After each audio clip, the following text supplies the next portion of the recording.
Hi dear friends. கதைகளை படிப்பதில் மட்டுமல்ல, கேட்பதிலும் அலாதி இன்பம் தரும் என்னுடைய நேரடி அமேசான் புத்தகமான வண்ணமாய் பொங்குதே என்னுள்ளே கதையை வாசிப்பது நான் உங்க மேகவாணி. கதைகளை தொடர்ந்து கேட்க மேகவாணி ஆடியோ கதைகள் சேனலை லைக் பண்ணுங்க, ஷேர் பண்ணுங்க, கமெண்ட் பண்ணுங்க, மறக்காம சப்ஸ்கிரைப் பண்ணுங்க. அத்தியாயம் 3. சில நாட்கள் ஓய்வாகவும் சில நாட்கள் வேலை மிகுதியிலும் கழியும் பிரணீத்தனுக்கு.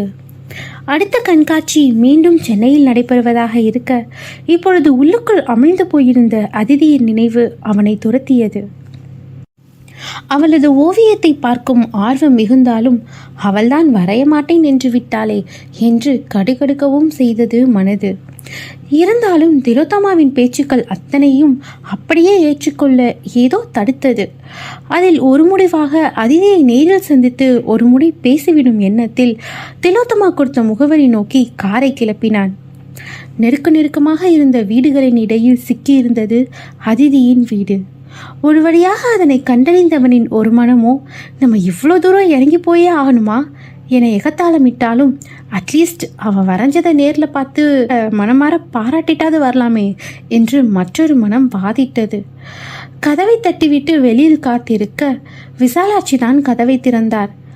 அதிதியோட வீடு இதுதானே? பிரணீத்தன் கேட்டதில் அவருக்கு திக்கென்றிருந்தது. தன் பெண்ணை தேடி ஒரு ஆண்மகன் அல்லவா வந்திருக்கிறான். ஆமாம், நீங்கள் யாரு? எதுக்கு என் பொண்ணை கேட்குறீங்க என படப்படுத்திட, ஈஸி உங்கள் பொண்ணு என் ஆர்ட் கேலரிக்கு ட்ராயிங் வரைஞ்சி கொடுத்தா, அதான் அவங்கள பார்த்துட்டு போகலான்னு என்று கூறி முடிக்கும் முன்னே ஸ்ரீவர்ஷன் அவசரமாக அங்கு வந்தான். ஹாய் அண்ணா, நீங்கள் என்ன இங்கே என வியப்புடன் கேட்டவன், நான் சுதீரோட ஃப்ரெண்டு அண்ணா, ஸ்ரீவர்ஷன் என்று தன்னை அறிமுகப்படுத்தி கொள்ள, ஓ குட், அப்போது அதிதி என்றான் வினவலாக. அவன் அக்கா தானா? நீங்கள் அக்காவை பார்க்க வந்தீங்களா? வாங்க வாங்க என்று அவன் கையை பிடித்து இழுக்க விசாலாட்சிக்குத்தான் தடையேதும் சொல்ல இயலவில்லை. அக்கா மாடியில் இருக்கானா என்று பிரணீத்தனை மாடிக்கு அழைத்து சென்றவன் அந்த சில நிமிடங்களுக்குள் தமக்கையின் திறமை பற்றியும் சுதீர் கூறிதான் அவனது ஆர்ட் கேலரிக்கு ஓவியத்தை அனுப்பி வைக்க அவன் வற்புறுத்தியதையும் ஒப்பித்து இருந்தான். பிரணீத்தனுக்கோ வேறு சில யோசனைகள். சுதீர் படிப்பது பெரிய பள்ளியில், அங்கு டொனேஷனே லட்சங்களாகும்.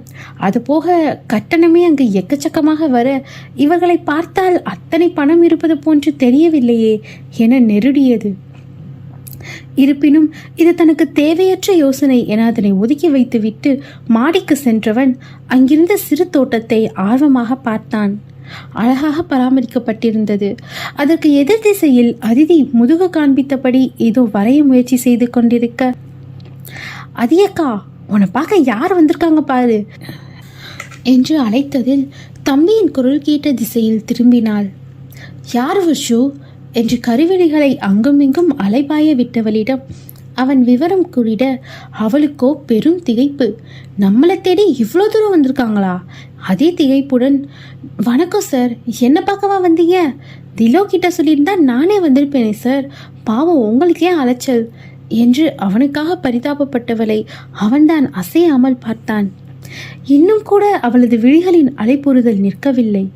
இருட்டை துடாவும் அவ்விழிகளை உருட்டி அவள் பேசிய விதத்தில் ஒரு நொடி பேச்சற்று போனான் பிரணீத்தன். அதிதிக்கு 2 வயதான நிலையில் பார்வை பறிபோனது. நீ பேசிட்டு இருக்கா என்று விட்டு ஸ்ரீவர்ஷன் கீழே செல்ல, இன்னும் நம்ப இயலாமல் அவளுக்கு பதிலும் கூறாமல் நின்றிருந்தவன் அதன் பிறகே நிலையுணர்ந்து தொண்டையை செருமினாள். நான் பிரணீத்தன், தி பெயிண்டிங்ஸ் ஆர்ட் கேலரியோட சேர்மன். உன் பெயிண்டிங்ஸ் 2மே அழகாக இருந்துச்சு, அதான் நேரில் வந்து பாராட்டிட்டு போகலான்னு வந்தேன். கிரேட் ஒர்க் என்று ஆழ்ந்த குரலில் உணர்ந்து கூறியவன் அவள் பாதி நிலையில் விட்ட ஓவியத்தை கண்டான். சுற்றிலும் பனியால் மூடப்பட்டிருக்க கையை கட்டி குளிரை அடக்கியபடி நடந்து கொண்டிருந்தாள் பெண்ணவள். பனிக்காற்று சில்லென்று அவள் முகத்தில் மோதிட அதனை கண்மூடி உள்வாங்கிக் கொண்டிருந்தாள். அவள் வரைந்த ஓவியம் அனைத்திலும் கண்கள் மூடியே இருந்தது. ரசனை மிகுதியில் என்று அவன்தான் தவறாக நினைத்திருக்கிறான். அவளது உணர்வுகளை அல்லவா அவள் கொட்டியிருக்கிறாள். அவளை உருவகப்படுத்தியே வரைந்திருந்த அத்தனை ஓவியங்களிலும் அவளது முகமே பிரதிபலித்தது. ஒரு நொடி நிறுத்தி நிதானமாக அவ்வோவியத்தை ரசித்தவன் பின்னப்பட்டிருந்த நீண்ட கூந்தலை முன்னால் விட்டபடி பதற்றத்தில் அதனை வருடிக்கொண்டிருந்த அதிதியை கண்டான். ஏனோ சிறிதாய் புன்னகை எழ, இந்த டிராயிங்கும் ஃபஸ்ட் கிளாஸ் அதிதி. அடுத்த மாதம் சென்னையில் நடக்கிற எக்ஸிபிஷனுக்கு உன் பெயிண்டிங்கை தரலாமே, கஸ்டமர்ஸ்க்கு கூட ரொம்ப பிடிச்சிருக்கு என்றான். அவளுக்கோ தரையில் கால் நிற்கவில்லை. ரொம்ப தேங்க்ஸ் சார். அதுக்கு என்ன சார், கண்டிப்பாக தரேன். இதை நீங்கள் திலோவுக்கு ஃபோன் பண்ணி சொல்லியிருந்தாலே போதுமே சார் என தலையை ஆட்டினாள். காதில் அணிந்திருந்த சிறிய தோடும் அதனுடன் சேர்ந்த ஆடை அதனை பார்த்தபடியே, நீதான் இனிமே வரைய மாட்டேன்னு சொல்லிட்டியே, அதான் நேர்லேயே வந்தேன் என்றிட அவளோ குழப்பத்தில் புருவம் சுருக்கினாள். நான் இப்போ சொன்னேன் என்றவளின் கேள்வியிலேயே அவன் முகம் கோபத்தில் சிவந்தது. ஆக அவள் ஏதோ விளையாடி இருக்கிறாள், தன்னுணர்வு சரியே என்று பல்லை கடித்து விட்டு, leave it. So first time மாதிரி லேட் பண்ணாமல் கரெக்ட் டைமுக்கு கொடுத்துரு அதிதி. அண்ட் அடுத்த தடவை நீதான் வரணும், புரிஞ்சுதா என்றான் கண்டிப்புடன். அதற்கும் தலையை ஆட்டி வைத்தவளை ஒரு கணம் அழுத்தமாக பார்த்தவன் கிளம்பி சென்று விட்டான். அதன் பிறகு விசாலாட்சி தான் அவசரமாக மாடிக்கு வந்து, யாரடி அவன், எதுக்கு இங்கே வந்துட்டு போகிறான் என்று காய்ந்திட, மா அவர் எவ்வளோ பெரிய ஆள், இப்படி மரியாதை இல்லாமல் பேசாதீங்க என்றவள் அவன் வந்த விஷயத்தை உரைத்தாள். அவ்வளோ பெரிய ஆள் இங்கே எதுக்கு வரப்போகிறான், உன்னை ஏமாத்த கூட ஓனர் பேரை சொல்லி வந்திருக்கலாம்ல என்றிட அவளுக்கோ பயம் வந்து விட்டது, அப்படியும் இருக்குமோ என்று.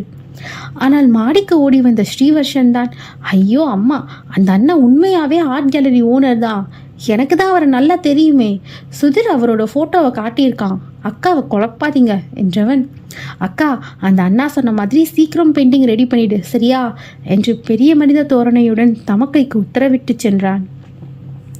விசாலாட்சிக்குத்தான் பிள்ளைகளை அடக்க வழி தெரியவில்லை.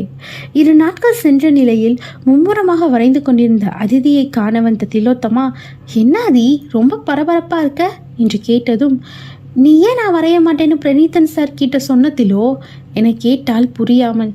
அதில் அவளோ விழித்தபடி நிற்க, சொல்லுதிலோ, நீ எதுவும் காரணம் இல்லாமல் பண்ண மாட்டேதானே, அதான் கேட்குறேன் என்றால் அப்போதும் தோழியின் மீது இருந்த பெரும் நம்பிக்கையுடன். அது அவன் பேச்சு சரியில்லை அதி, எங்கே அவனை மிஸ்யூஸ் பண்ணிடுவானோன்னு பயந்து தான் வேணான்னு சொன்னேன் என வாய்க்கு வந்ததை உளறிட, அவன் பேச்சை கேட்கையில் அப்படி ஒன்றும் தவறாக பேசுபவன் போல அவளுக்கு படவில்லை. அதுவும் போக தம்பியும் அவனை பற்றி வாயார புகழவேறு செய்தான் அல்லவா. அனைத்திற்கும் மேல் தம்பிகளுக்கு அடுத்து தன் ஓவியத்தை பாராட்டியது கூட அவன்தானே. வேலையை விட்டுவிட்டு வர வேண்டிய அவசியம் அவனுக்கு என்ன வந்தது என மனதினுள் 1000 கேள்விகள் ஓடினாலும் அப்போதைக்கு தோழியிடம் மேலும் வாக்குவாதம் செய்யவில்லை. அப்படியெல்லாம் தப்பாக நடக்க விட்டுவேனாத்திலோ, நீ பயப்படாத என்று அவளுக்கு ஆறுதல் கூறிவிட்டு தன் வேலையை பார்க்கலானாள். அதற்கு மேல் பேசினால் தன் மீது சந்தேகம் திரும்பிவிடும் என்று உணர்ந்தவள் அவசர வேலை என கூறி கிளம்பிவிட்டாள். அன்று ஓவியத்தை ஆர்ட் கேலரியில் கொடுக்க வேண்டிய நாள். தந்தையும் வேலையாக கிளம்பிவிட திலோத்தமாவைத்தான் அழைத்து செல்ல கேட்டாள். ஆனால் அவளோ, நான் ஊர்லே இல்லாதி, ஒன்று விட்டு அத்தை இறந்துட்டாங்கன்னு நேற்று கிளம்பிட்டேன் என்று விட அவளுக்கோ இப்போது எப்படி செல்வது என்றே தெரியவில்லை. முன்னே பின்னே தனியாக சென்று பழக்கமும் இல்லையே. தாயை அழைத்தால் அவரும் மறுத்துவிட்டார். தம்பிகளும் பள்ளிக்கூடம் சென்றிருக்க அதிதிக்கு செய்வதறியாத நிலைதான். இங்கோ நேரம் செல்ல செல்ல பிரணித்தனுக்கு சீற்றம் பொங்கியது. தான் அவ்வளவு சொல்லியும் அவள் வரவில்லையே என்ற கடுப்பில் மேஜையில் நங்கென்று குத்தியவன் மாலை வரை காத்திருந்தும் அவள் வராது போனதில் கோபத்தின் உச்சிக்கு சென்றான்.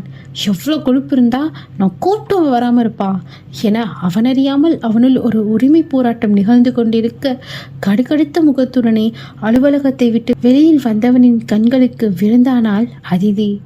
தொடரும்.